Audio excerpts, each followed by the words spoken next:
Today we got another special video coming up. We talking about how we gonna get our first dunk on 10 feet. Well, it doesn't have to necessarily be on 10 feet. It could be on any height that you haven't yet mastered. And this could work for if you're 6 feet or 4'11". This should still help you increase your First off, I'm gonna say what I just said on the other video. I'm not a pro, I don't know everything. I'm just sharing the knowledge that I've learned, the knowledge I've gathered from other people, and I'm sharing it with y'all to help y'all.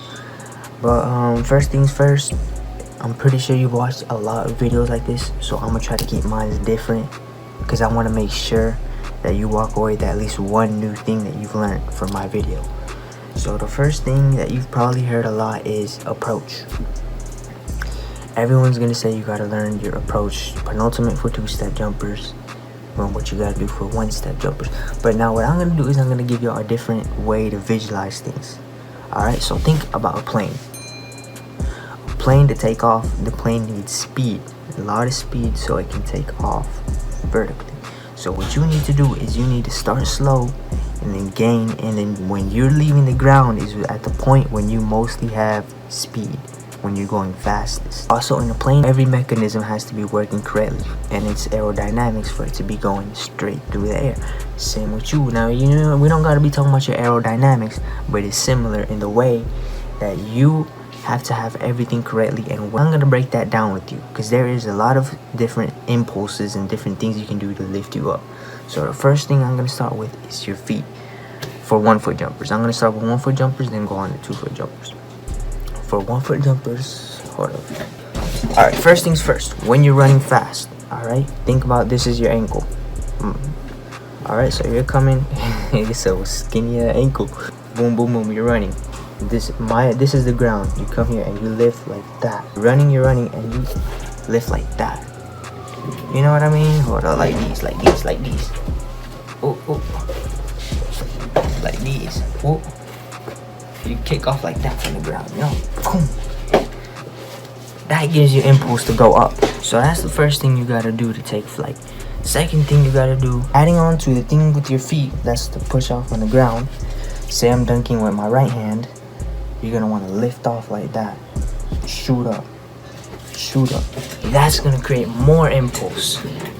And then shout out Nick Briz. I seen his video. He mentioned the one thing, I've been doing that before, but one thing I learned from his video, link in the description below so y'all can go see his channel because this helped me, is also, if I'm jumping off, I'm using this knee, right, to push up. And the last thing for 1-foot jumpers is to take big steps. You gotta run fast and then take big steps and then push off with everything so you can take off correctly. 9 times out of 10, well basically all the times, every time I've dunked with the full ball is when I've gotten all those 100% correctly. And the times I miss is because I've done one of those incorrect. Since I don't have the vertical to like make mistakes to get to 10 foot, like at 9 if I make a mistake it don't matter because I got the vertical to easily get it. But 10 foot I need every single last bit of impulse I could get to get it because I'm 5'7" and I have a short reach too.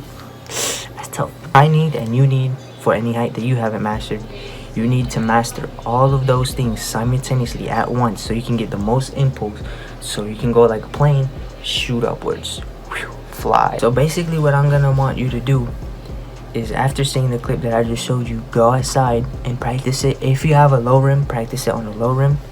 If you don't, then practice it on like touching something high. But just practice on getting all those things simultaneously.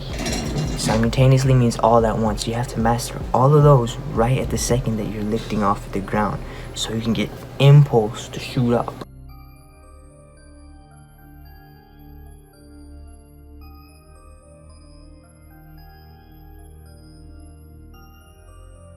And then the second thing you have to do is just be consistent. You just gotta consistently try on 10 foot. You just gotta keep trying. One thing I'm gonna say is, if your knees or anything starts hurting, stop. Don't think about no pain, no gain, because I did that a few years ago and that messed up my knee. I was like, no pain, no gain. I kept going through the pain. I kept going and I messed up my knee. So if anything starts to hurt, just chill out, call it a day. But until that, just keep trying.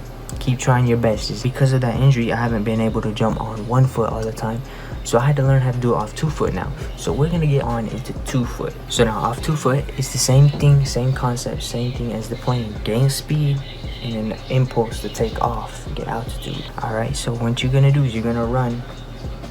You're gonna try to keep straight. Don't be running like this. I try to keep straight posture all the time. And then what I usually do is I get my penultimate. I keep the straight posture but get low. And then I do arm swing at the same time and rise up. Just like that. And I also include the whole, but this time with 2 feet, the whole shoot up with 2. Penultimate, boom, and you shoot up. You want to get as much push off from the ground as possible. Another topic I'm gonna get into, this is gonna sound dumb, clothes. Yep, clothes. When I wear them loose baggy shorts, it doesn't really help me jump. I feel like I jump better when I wear the shorts that are more like closer up, if you know what I mean. Feels better because like you just get more motion at it. But without a shirt on, I don't know why, but it just helps you fly. For socks matter too.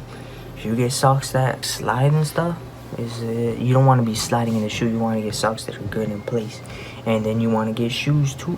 You want to get shoes that are good, that help you jump. You want to make sure before you buy the shoe that you test out it's comfortable for jumping and all that. And then another thing you want to do is make sure your shoes are tied tight. You can't get loose shoes because you want to have the shoe nice and like snug. Because if you jump and you like your foot is sliding against the shoe, you're losing momentum there. So you can't do that. You gotta have it snug. You gotta have the sock snug. You gotta have the shoe tied tight. I'm just being real and sharing with y'all things that I've noticed that help me. Another big topic I don't know why I forgot about, but it is mentality. You gotta approach it really saying, I got this. I'm gonna conquer it. If you go thinking, I don't think so, that's gonna hold you back too. You gotta go out there with confidence. Say, I'm gonna get this done. Take a second, concentrate on your breathing. Say, I got this. I got this. I got this. And trust me, it's gonna help you. I can't guarantee this is gonna 100% work because we're all different. We all have different bodies, different genetics, blah blah blah. We know that. But I did tell y'all 100% things that I've noticed that have helped me, things that I did to get my first dunk on 10 foot. And me being 5'7", you watch this video and my how to get a 35+ inch vertical video, I'm pretty sure you're gonna learn something from it and it's gonna help you get to your first dunk. But yeah, any video recommendations y'all have, leave it down below. Comment any recommendations, share it with your friends. You can help them get their first dunk too. I hope this can help y'all. Y'all have a blessed day. Thank y'all for watching. I hope it helps y'all. You got this. You can dunk on 10. I believe in you.